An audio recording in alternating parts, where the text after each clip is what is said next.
రాబోయే ఎన్నికల్లో బలహీన వర్గాలు, ప్రత్యేకంగా యాదవ సోదరులు ఎటువంటి నిర్ణయం తీసుకోవాల్సిన అవసరం ఉంది? ఈ ప్రభుత్వంలో జరుగుతున్న పరిస్థితులు ఏమిటి? ఇవన్నీ కూడా రెండు విషయాలు మీతో మాట్లాడదామని ఇక్కడికి రావడం జరిగింది. మరి వేదికలు నేను అందరికీ కూడా కలుస్తే కాకుండా పెద్దలు ఆయన మంత్రిగా ఉన్నప్పుడు చాలా పనులు చేస్తున్నాం. మా నియోజకవర్గం తీసుకెళ్ళి ఇళ్ల స్థలాలు కానివ్వండి, మరి అటువంటి పెద్దల్ని వెంకటేశ్వర గారిని కూడా కలిసే భాగ్యం కలిగిన చాలా సంతోషం. మరి మీకు ఒక మంచి అభ్యర్థి, గుడివాడ చరిత్రను తిరగరాయగలిగిన వ్యక్తి రావు గారు.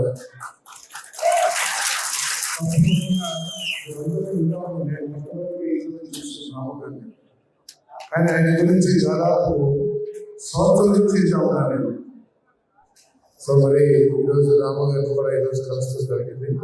మరి వేదిక మీద నా సాహిత్యం నా చిన్నప్పటి నుంచి కూడా అందరూ పనిచేసే వాళ్ళందరికీ కూడా నేను నమస్కారం తెలియజేస్తూ, మీ అందరికీ కూడా మా కుటుంబాన్ని మీ ఆశీర్వాదం మూలంగానే ఈరోజు జిల్లాలో ఒక స్థాయిలో ఇచ్చామని చెప్పేసి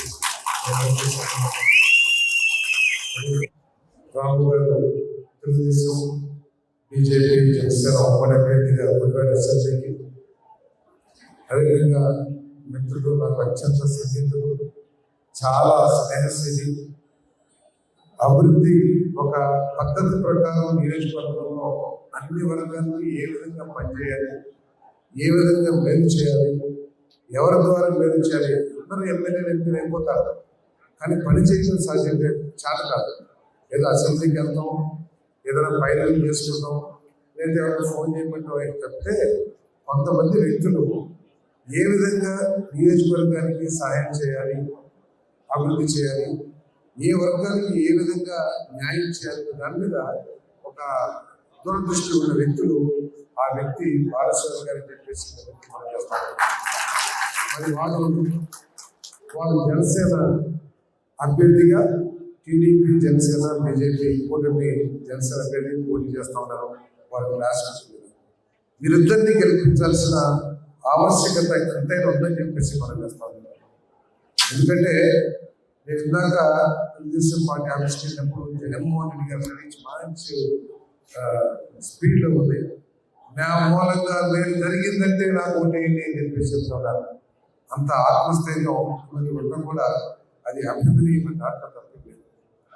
కానీ ఈరోజు ఆలోచించాల్సింది ఏంటంటే ఆయన మనసులో ఏముందో, ఆయన ఆలోచన ఏముందో అదే ఈ రాష్ట్రానికి సరిపోతుంది అనుకుంటే అది అవివేకం అని చెప్పేసి మనం చేస్తా ఉంటాం. ప్రాంతానికి సమస్యలు వేరువేరుగా ఉంటాయి, వర్గానికి సమస్యలు వేరుగా ఉంటాయి. అవన్నీ కూడా ఆలోచించుకోకుండా, రాష్ట్ర భవిష్యత్తు గురించి ఆలోచించుకోకుండా, రాష్ట్రంలో యువకుల గురించి ఆలోచించుకోకుండా నేను నమ్మింది, నేను చేసిందే కరెక్ట్ అనే ఆలోచన గల వ్యక్తి జగన్మోహన్ రెడ్డి గారు అని చెప్పేసి మనం చేస్తాము. ప్రజాస్వామ్యంగా ఆలోచించి ఆయనకి ఏది నచ్చితే అదే కరెక్ట్ అనుకుంటారు తప్పితే ఏమి యాదవ్కి ఏం చేయాలి, గోడాస్కి ఏం చేయాలి, లేకపోతే రైతులకి ఏం చేయాలి అని ఆలోచించే కాదని చెప్పేసి మనం చేస్తాం.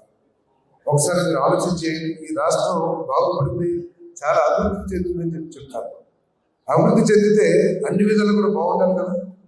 ఉదాహరణకి మన గ్రామంలో కుటుంబాన్ని తీసుకున్నాం, ఆ కుటుంబం అభివృద్ధి చెందిందని ఎప్పుడన్నా మనం వాళ్ళకి అప్పులు లేకుండా చక్కగా గౌరవంగా జీవిస్తామంటే, అదేవిధంగా చక్కగా ఆస్తులు కొంచెం పెంచుకుని వాళ్ళ పిల్లలందరూ కూడా చదువు ఉద్యోగాలు చేస్తే ఆ కుటుంబం పెరిగింది అంటారు, బాగా బాగుపడింది అనుకుంటాం. అంతేగాని ఆ అల్లరి చివరిగా తిరుగుతూ అప్పులు చేస్తూ ఆస్తులు అమ్ముకుంటూ తాకట్లు పెడుతూ ఎటువంటి ఎదుగు బొదుగు లేకుండా బైక్ మాత్రం చక్కగా పౌడర్ వేసుకుని సెంటు పట్టుకుని తెల్లబట్టలు వేసుకునేవాడిని అభివృద్ధి చెందిందని అనుకుంటా ఉన్నాం. వీడు ఏదో పెట్టుకున్నారని అనుకుంటాం, తప్పితే బైక్ మాత్రం గౌరవిస్తాం, వాడు వేసుకుని పౌడర్ వాసన వస్తూ కోసం. అంతేగాని అది అభివృద్ధి కాదు. ఈరోజు రాష్ట్ర పరిస్థితులు అని చెప్పేసి మనం చూస్తాం. తప్పకుండా మీరు బాలసారి గారిని గ్లాస్ గుర్తు మీద ఓటు వేసి గెలిపించాల్సిన కోరుకుంటా ఉన్నాను.